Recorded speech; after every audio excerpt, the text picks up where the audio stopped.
Okay, next most important disease, leishmaniasis. Leishmaniasis, this is a disease which is also in general called as the Kala Azar. It is very important to remember the name of the disease.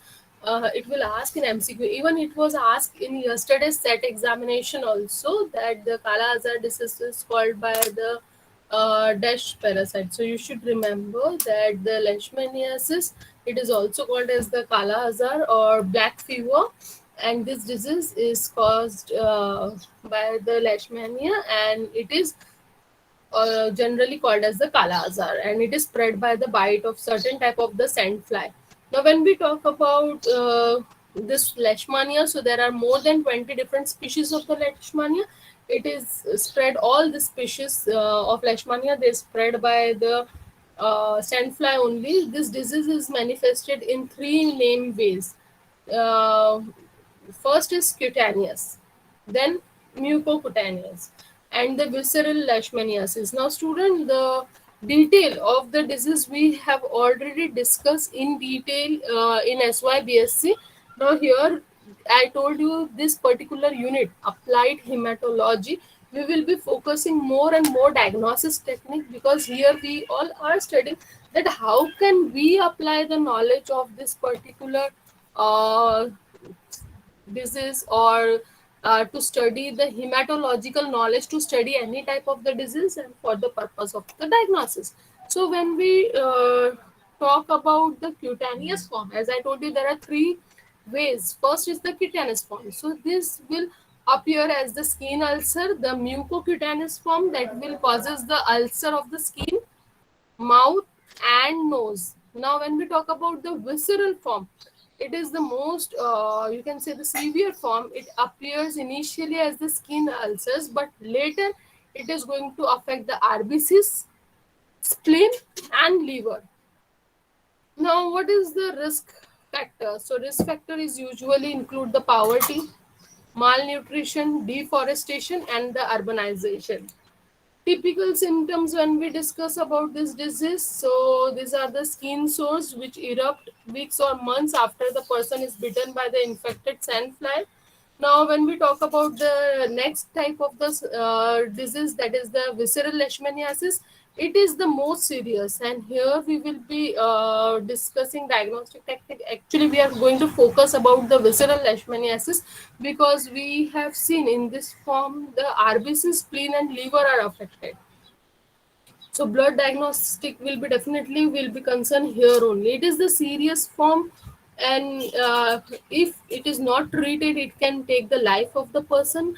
Other consequences which may occur a few months to years after infection include fever, anemia, and the damage to the spleen as well as the liver.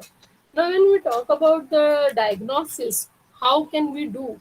And what is main our focus here, the diagnosis. So all the type of leishmaniasis, it is diagnosed by observing the parasite under the microscope. Normal microscope tests will done, but visceral diagnosis, uh, visceral leishmaniasis, this particular diagnosis will be done by the direct visualization of a mastigote stage. Now, stages we have discussed in SYBSC in detail. Leishman Donovan bodies into the blood. So directly in the blood, you will find that this parasite is present. Now, Buffy code preparation, it is the fraction of the anticoagulant blood sample that contains most of the white blood cells as well as the platelets of peripheral blood, and this will be aspirated from the bone marrow, spleen, lymph node, or skin lesions. These are spread on a slide as a thin layer, and this is stained with the Leishman stain or Giemsa stain for 20 minutes. Other indirect diagnostic methods are also there, like enzyme link, immunosorbent assay. Now, see, ELISA we have discussed in detail when we were talking about the this applied immunology. So that time we all have seen the study of the ELISA. What we do in the case of the ELISA, we are making use of the immunosorbent assay. Now, see, we are using the antibody or maybe antigen coated. We are just sticking on this ELISA plate, and thereafter we are linking the enzyme so that we will get the color conjugate. So this antigen coated dipstick direct agglutination tests can also be performed. However, there are not the very standard diagnostic tests due to their insufficient sensitivity and specificity. So several, as I told you, there are 20 different species of leishmania are there. So for that, more number of variants are there. So special serological tests are not there, but there are several different PCR tests available for detection of the DNA of leishmanian species. So now, how can we do the treatment? Treatment can be done by the antiparasitic drug, like you can say the amphotericin B, ambisem.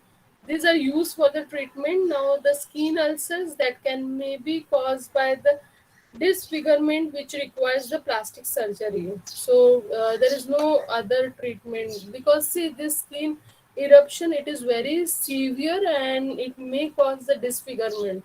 So definitely the ultimate thing can be done is the plastic surgery. Now we will be talking about the hemoglobinopathies. When we talk about hemoglobinopathies, that means here we are talking about the deformity of the hemoglobin. Now, how these hemoglobinopathies are done?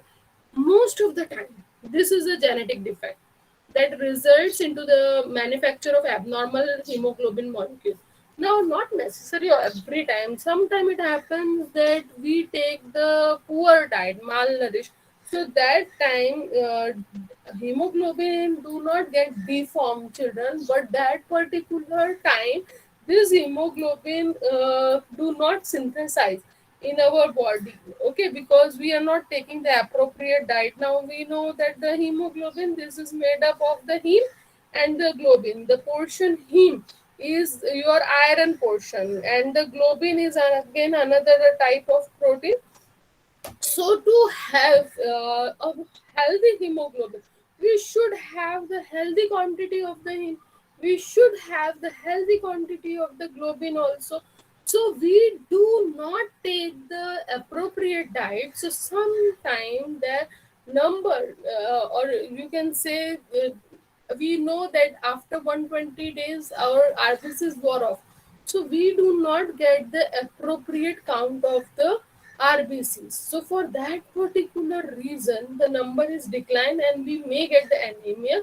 But when we're talking about the hemoglobinopathies, here we will be focusing about the genetic defect, which results into the malfunctioning, or you can say malmanufacture of the abnormal hemoglobin.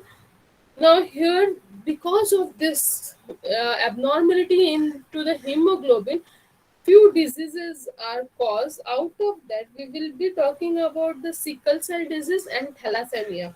Hemoglobin is an iron containing globin protein, right? So if you will study the hemoglobin structure, so you will find that there are four units, or you can say the four folded protein is there. So this quaternary structure is having the two alpha unit and the two beta chains. So when we study all these four peptide subunits, they are adhered, or you can say they are combined with each other with the two alpha chain and the two beta chain. So this particular production, now we know that the if it is the chain or polypeptide, so definitely it is going to code by the gene. This structure will be formed by the gene. So if there is a problem in main DNA or genes which are coding for this alpha chain or this beta chain, so definitely they are going to form the wrong type of the protein, and there will be a distortion into the normal type of the structure. So these hemoglobinopathies, these are the single gene disorder inherited as the autosomal or codominant traits, and it is estimated to affect approximate 7% of the world's population. In contrast to the sickle cell disease, thalassemia is caused due to the underproduction of the normal globin protein. Now, see, when we were talking about the sickle cell anemia, same with thalassemia. So this particular thalassemia, they are in the case of the thalassemia, this globin protein is not properly formed due to mutation into the regulatory gene. both the hemoglobinopathies, this causes the anemia, because the main cause of this particular disease is the or you can say this hemoglobin, it is present into the RBC. So if the count of the RBC will be affected, definitely it is going to cause the anemia. However, many hemoglobin variants, they do not cause disease or anemia and are not considered as the hemoglobinopathies.